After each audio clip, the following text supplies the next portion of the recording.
What's up, guys? Welcome back to another episode of our dumpster talk. You got Todd and I here in the dumpster, and we have a very special guest. We have Brett Miller. Brett, thank you for coming on. It's great to see you. Well, thank Um, you. Yeah, it's yeah, great to be here. Thank we've you for got coming on. we've gotten to know you pretty well over the past. I would say maybe year and a half, 2 years. Mhm. I think was when you first kind of were um, came in here, introduced yourself to us as you're representing this county. And different counties around. So yeah, Brett Miller is the state representative, and it is for the 41st district? The 41st Yeah, Legislative District here in Lancaster County. yeah. So Todd and I, we were talking with you last week. REMA, which is the big recycling institute for our industry, they do like a lobbying day in Harrisburg. So that's when we kind of got this set up. And you were explaining to Todd and I. Do you want to kind of explain what areas that you cover?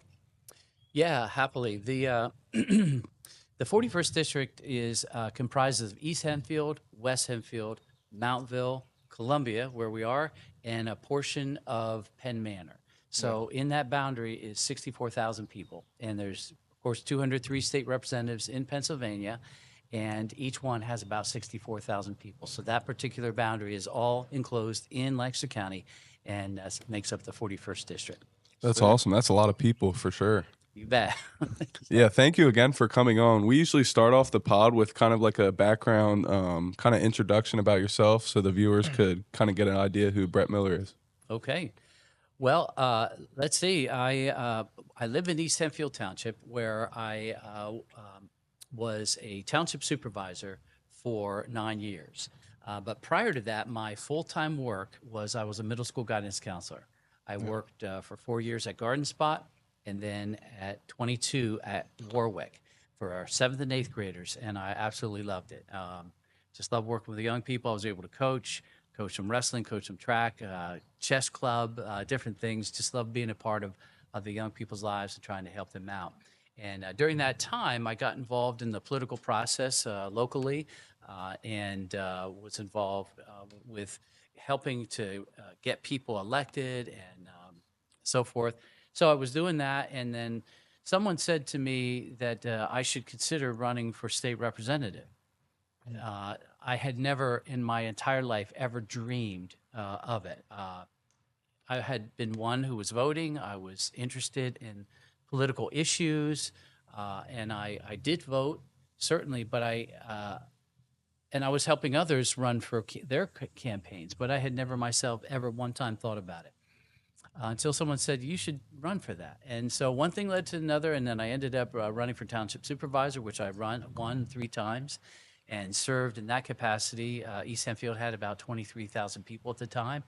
I was one of 5 elected school township supervisors, and we were dealt with all sorts of things related to traffic or land use, stormwater issues, parks, police, all kinds of things. And I absolutely I loved that, and worked very, very hard. And it was my honor that on a 5-member board, my fellow supervisors elected me as vice chair for 2 of the 5, and then chair or two of the 9 years, and chairman of the board for 4 of those years. So I was proud of that.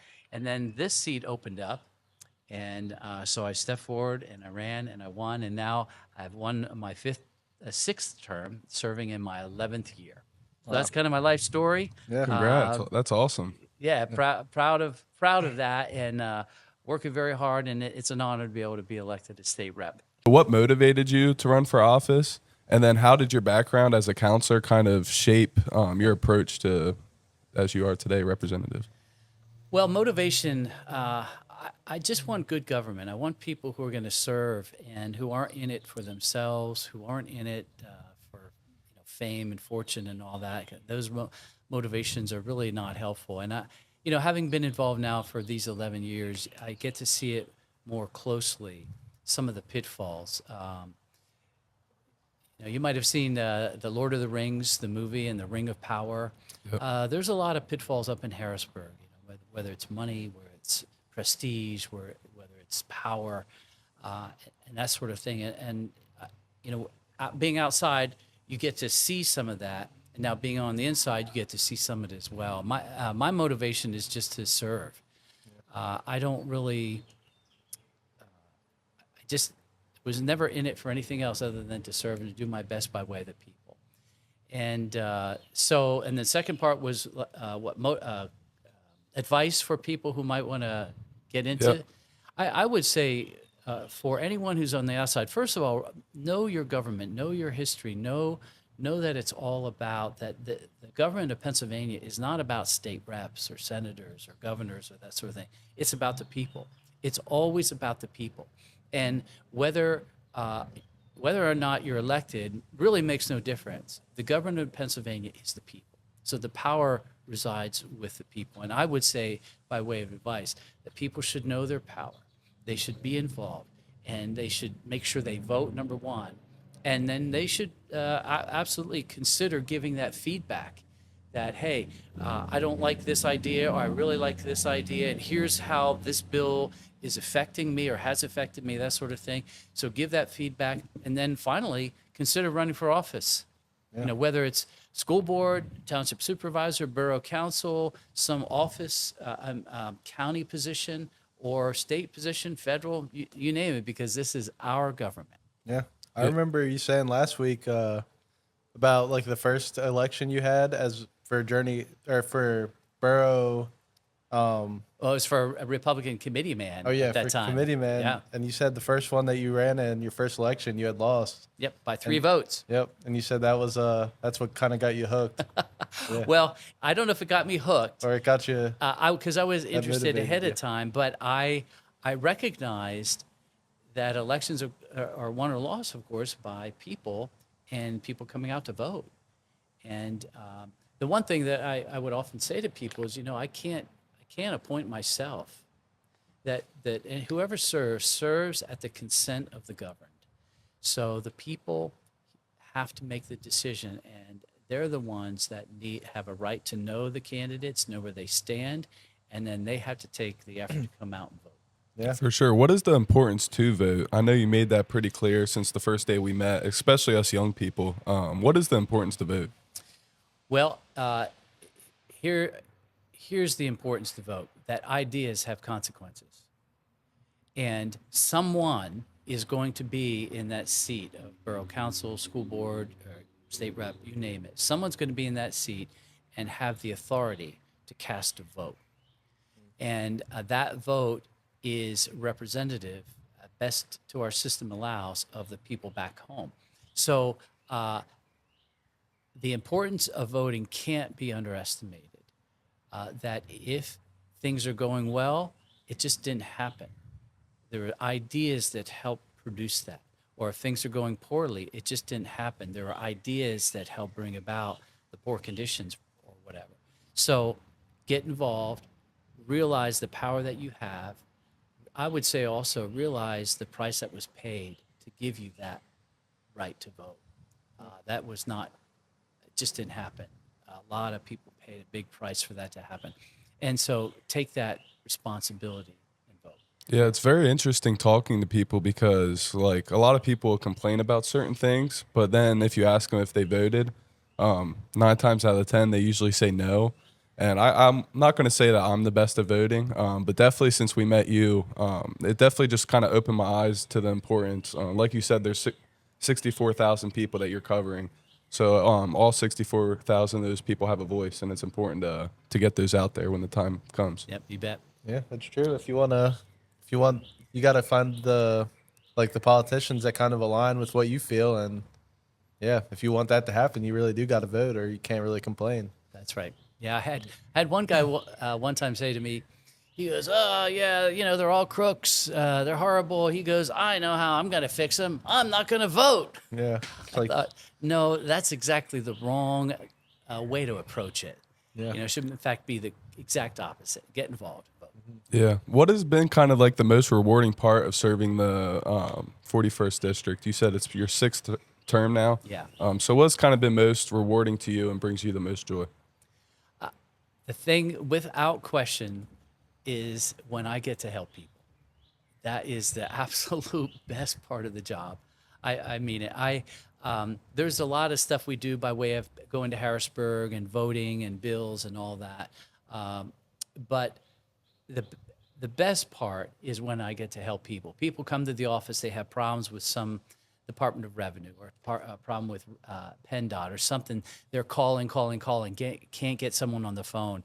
Or they have this problem they've been working on for months and months, and they call us up, and me and my staff, and we go to work on behalf of those people. And we just are pretty tenacious at trying to get answers or resolution to the problem that they're facing. And I don't have a record of all the people that have come to us and said, thank you so much. You know, I've been working on this and beating my head against the wall. I couldn't get through, but you helped me get through and get this thing resolved. That is, I mean, there's nothing better. There's bureaucracy up there that really frustrates people, and to be able to cut through that is really, really a lot of fun. So that's the best part of the job. Yeah, So for sure. is that, would you say, like, for a lot of people might not know, like, what for your role, is that mainly what it is writing and looking over bills, just on certain issues that you see your people want worked on? Is that kind of the main thing for a state rep? Yeah, it's a lot of that. People will come and say, hey, I don't like this idea, or I like this idea. Can you do about it? And so sometimes there's legislation that's already out there, or sometimes there's legislation that needs to be tweaked. I've had people come to me, hey, what about offering an amendment about this or idea, or I make a phone call to the prime sponsor of the bill, that sort of thing. Or I introduce legislation myself. First time, one of the first bills I introduced, some guy, I was walking on the street, and the guy came out and said, hey, he goes, I want to talk to you. And he brought this bill idea up. And so I did some research and introduced that bill.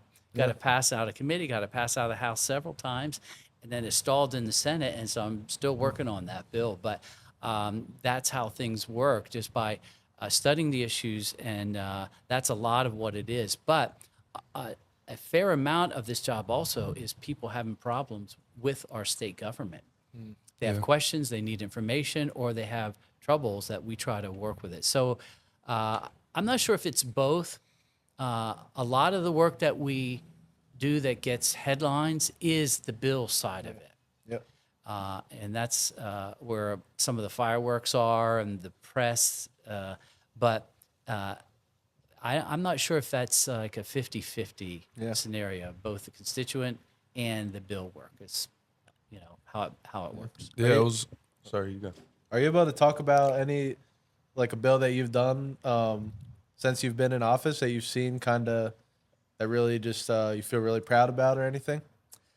Well, I've had 5 bills signed into law, and I'm very proud of that. There's a number I could detail each one. One in particular that I'm very proud of helps make it easier for nurses who studied overseas to get their licensure here in Pennsylvania. Wow. I was very proud of that. That took me a lot of work. Another one was dealing with the background checks. You know, there's background checks that you have to get if you're working with young people. They changed the law that really made it difficult. So that's a long story, but I was able to get a law passed that made it much quicker. People would sometimes have to wait like 13 weeks to get their clearances back. Yeah. But I got a bill, and it was such a complicated bill, but now it's so much quicker, so people can get their background checks and start working with whatever they're doing. Another bill, that the most recent one that I worked on for 5 or 6 years, was a bill that would say that when PennDOT tears up stuff along the road and they're fixing the road and whatnot, when they put things back together and plant plants where they tore things up, they have to use native plants for Pennsylvania. I was very proud of that. That bill took me about 6 years to get done, which you wouldn't think that would be controversial, but it wasn't super controversial. I just couldn't get the powers that be to move the bill. Finally, last session, I got that done. And now that particular bill, if you think about it, of all the many hundreds of thousands, I'm not sure the number of miles across the Commonwealth, that bill will impact every mile along our roadways. So those are several, but it's a ton of work to get the bill from idea through the committee, pass the floor, try to convince 203 people. Then it goes to the Senate. You have to try to convince those 50 people, and then the governor.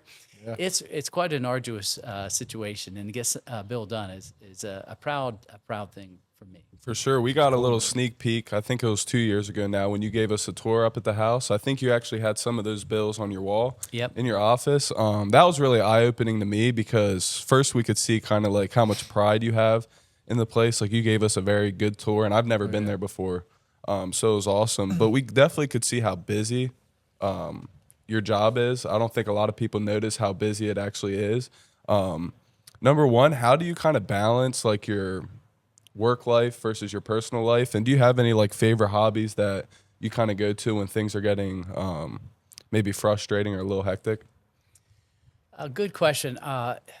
This job is what you make it. And people that know me, I work very hard. So I'm trying still to figure out the balance side of things because like my day doesn't necessarily start at a certain time, but nor does it end at a certain time. So last night I had an event in the evening, so I didn't get home till about 9:00. Yeah. Some days my days start very early and go till late at night, or they might start later and go till late, or start really early. So there's that. So I'm still trying to work on the balance side because there's so many things to do, and I feel responsible to try to help people. I guess it's that counseling in me. I want to try to help people. But as far as hobbies, I used to run long distance, and now I don't run long distance marathons. I've done 8 or 9 marathons and that sort of thing. But now I run for election. That's the kind of race I run. But as far as hobbies, play guitar. Fairly decent in guitar, but besides that, my hobbies have kind of gone by the wayside just for time. Very busy. We got to see it even when we saw you last time up in Harrisburg. I think it was 7:00 when we were leaving, and you said that you had to go back to the office and go over. I think you had a speech coming up, or you had to prepare something. And I was so ready to just go home and go to bed. But it's really cool to see how like not everyone would do that, like as much work as you put in. So it shows that you definitely truly care. What continues to kind of drive your passion, especially during like the hard times? I know you mentioned you just love helping people. So what has kind of driven that? Have you always had that kind of in you, is helping out people? Yeah, I think so.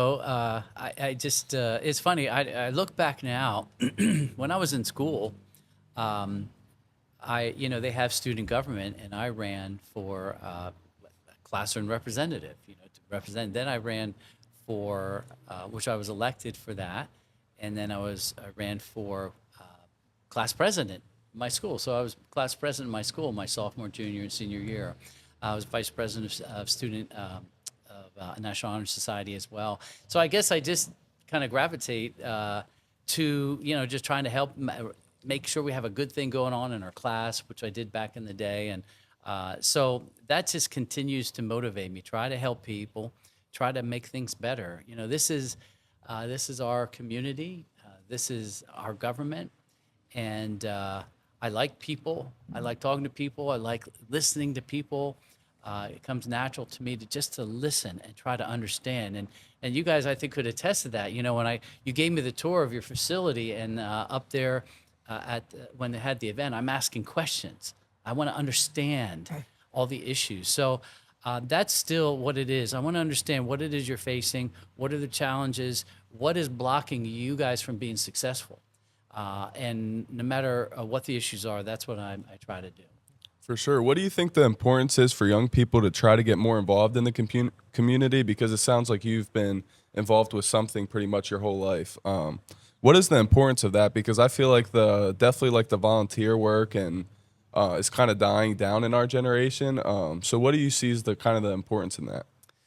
Well, truly, the young people are going to be our future, and if we don't have young people involved in no matter what it is, whatever the cause is, it's not going to be good for society after all.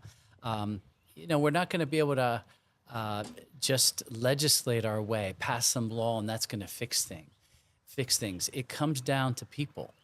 It always comes down to people. It's like a simple thing. If you're walking along the road and you see, trash or something, uh, that's your community, right? Why don't you pick that up and do something about it? Or it could be anything from simple to like something as simple as that to something much more complicated. Helping your neighbor or doing something or getting involved in a club or something that reaches out and helps others. If we don't have good people involved in all these spheres of our community, then it's not going to go well.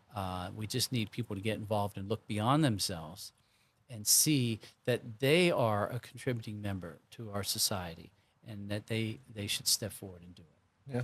Definitely. Do you have any advice for like young people trying to get into office, maybe running for a representative or something like that? Do you have any advice for kind of like a good start for them?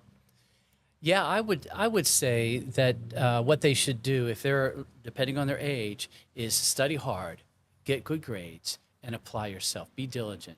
Have a full range of activities, whether it's sports or music or drama or clubs.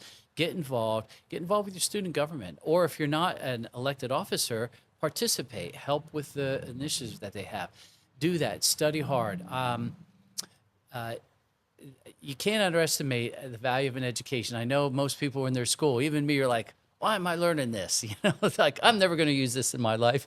How many times have we all said that? Yep. But the fact is, I think even you guys in your young age, you can attest that, oh, I guess I understand why Mrs. So-and-so taught me that, or Mr. So-and-so taught me that. I didn't get it at the time, but now I see it.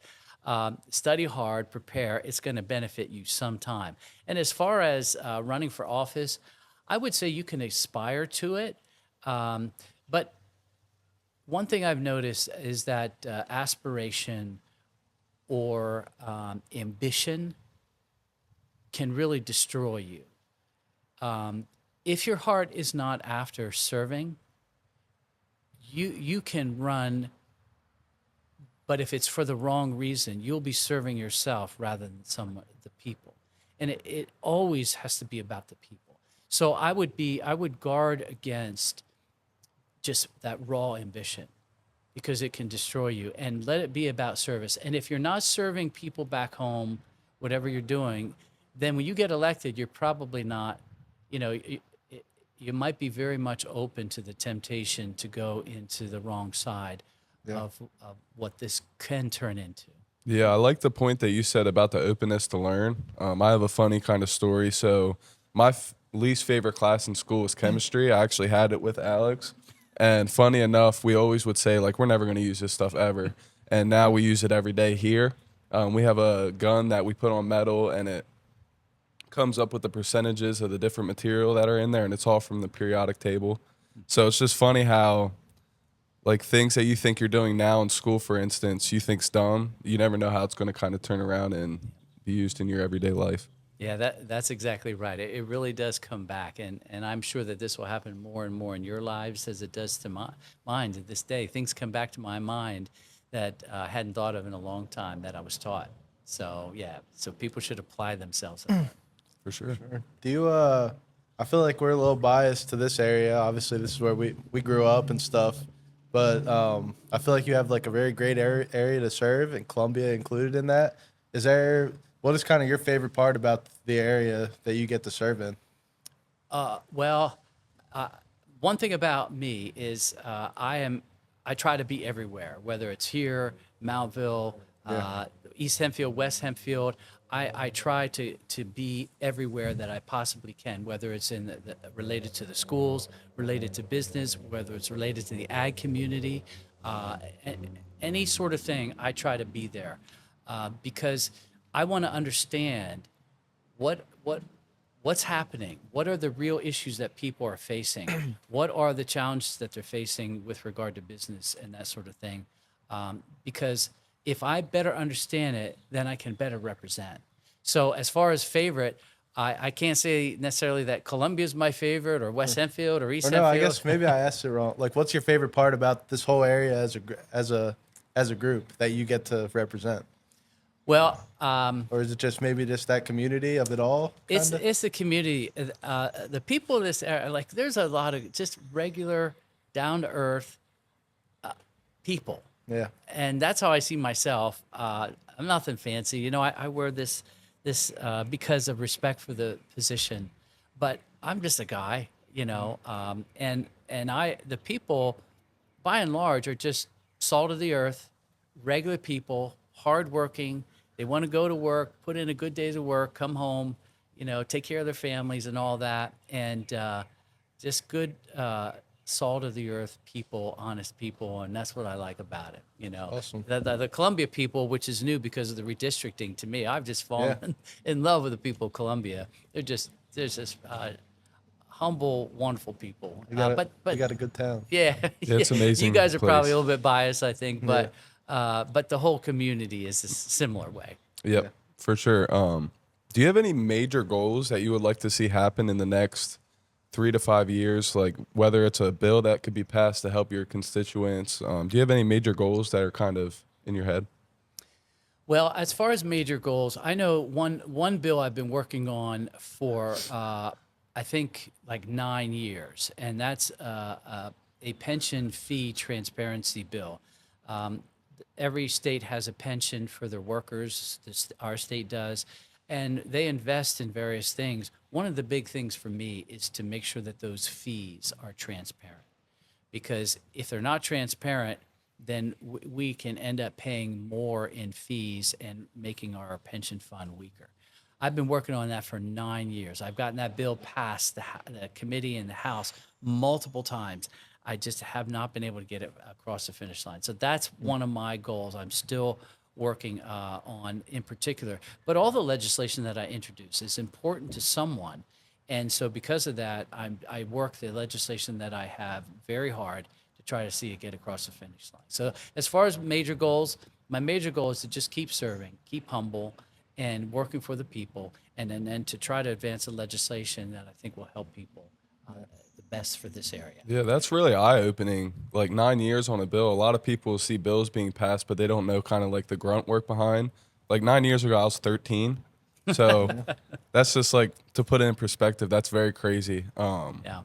But I'm sure it takes a lot of effort and kind of drive to fight for that long for something. Like that shows you really care. And a lot of the things, I think it's cool. Like a lot of the bills that you would pass might not even have anything to do with you, which I think definitely tells a lot. Yeah. Well, like I said earlier, it's always about the people. Yeah. And so I want to keep it that way. It's just so like different because growing up, like you always hear politicians are no good, like stuff like that. But that's not every politician, which is sad. But that's like every industry.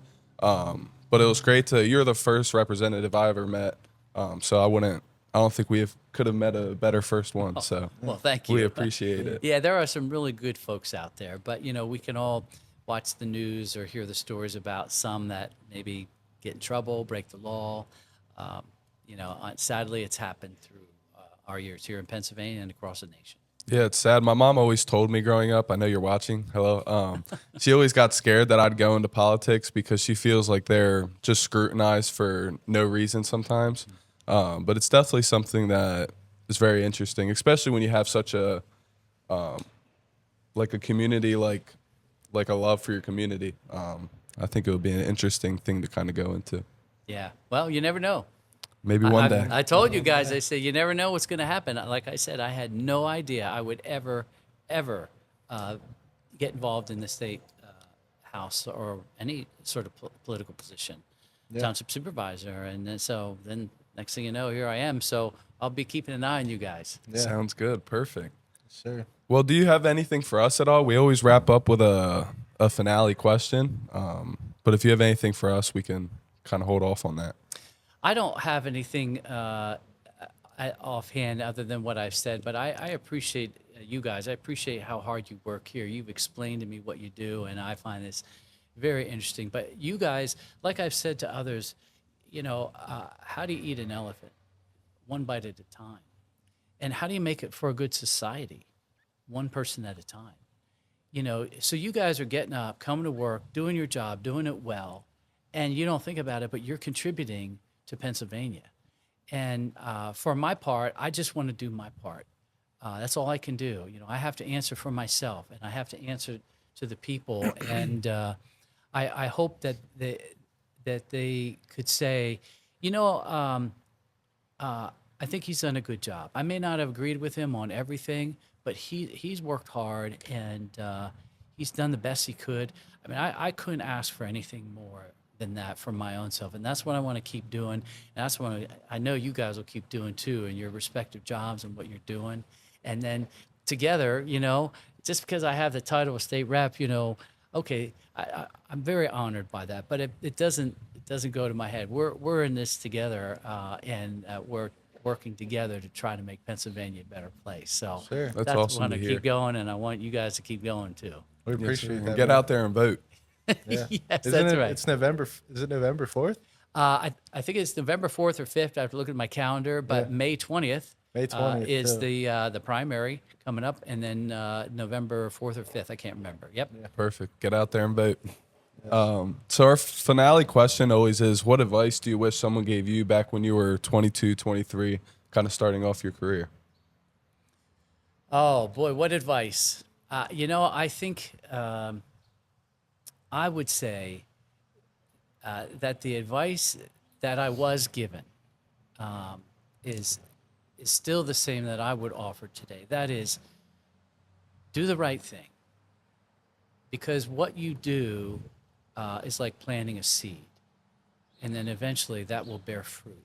And if the seed is good, then the fruit will be good. If the seed is bad, then it's not going to go too well. So do the right thing is always key. Second, with that, is apply yourself. Just apply yourself to learn all you can. The third thing is just be a friend, be a good person. Because if you're not a friendly person, whether you're a state rep or not, it's all about the people. Even in your business, though you're dealing with recyclable metals and all of that, you're dealing with stuff.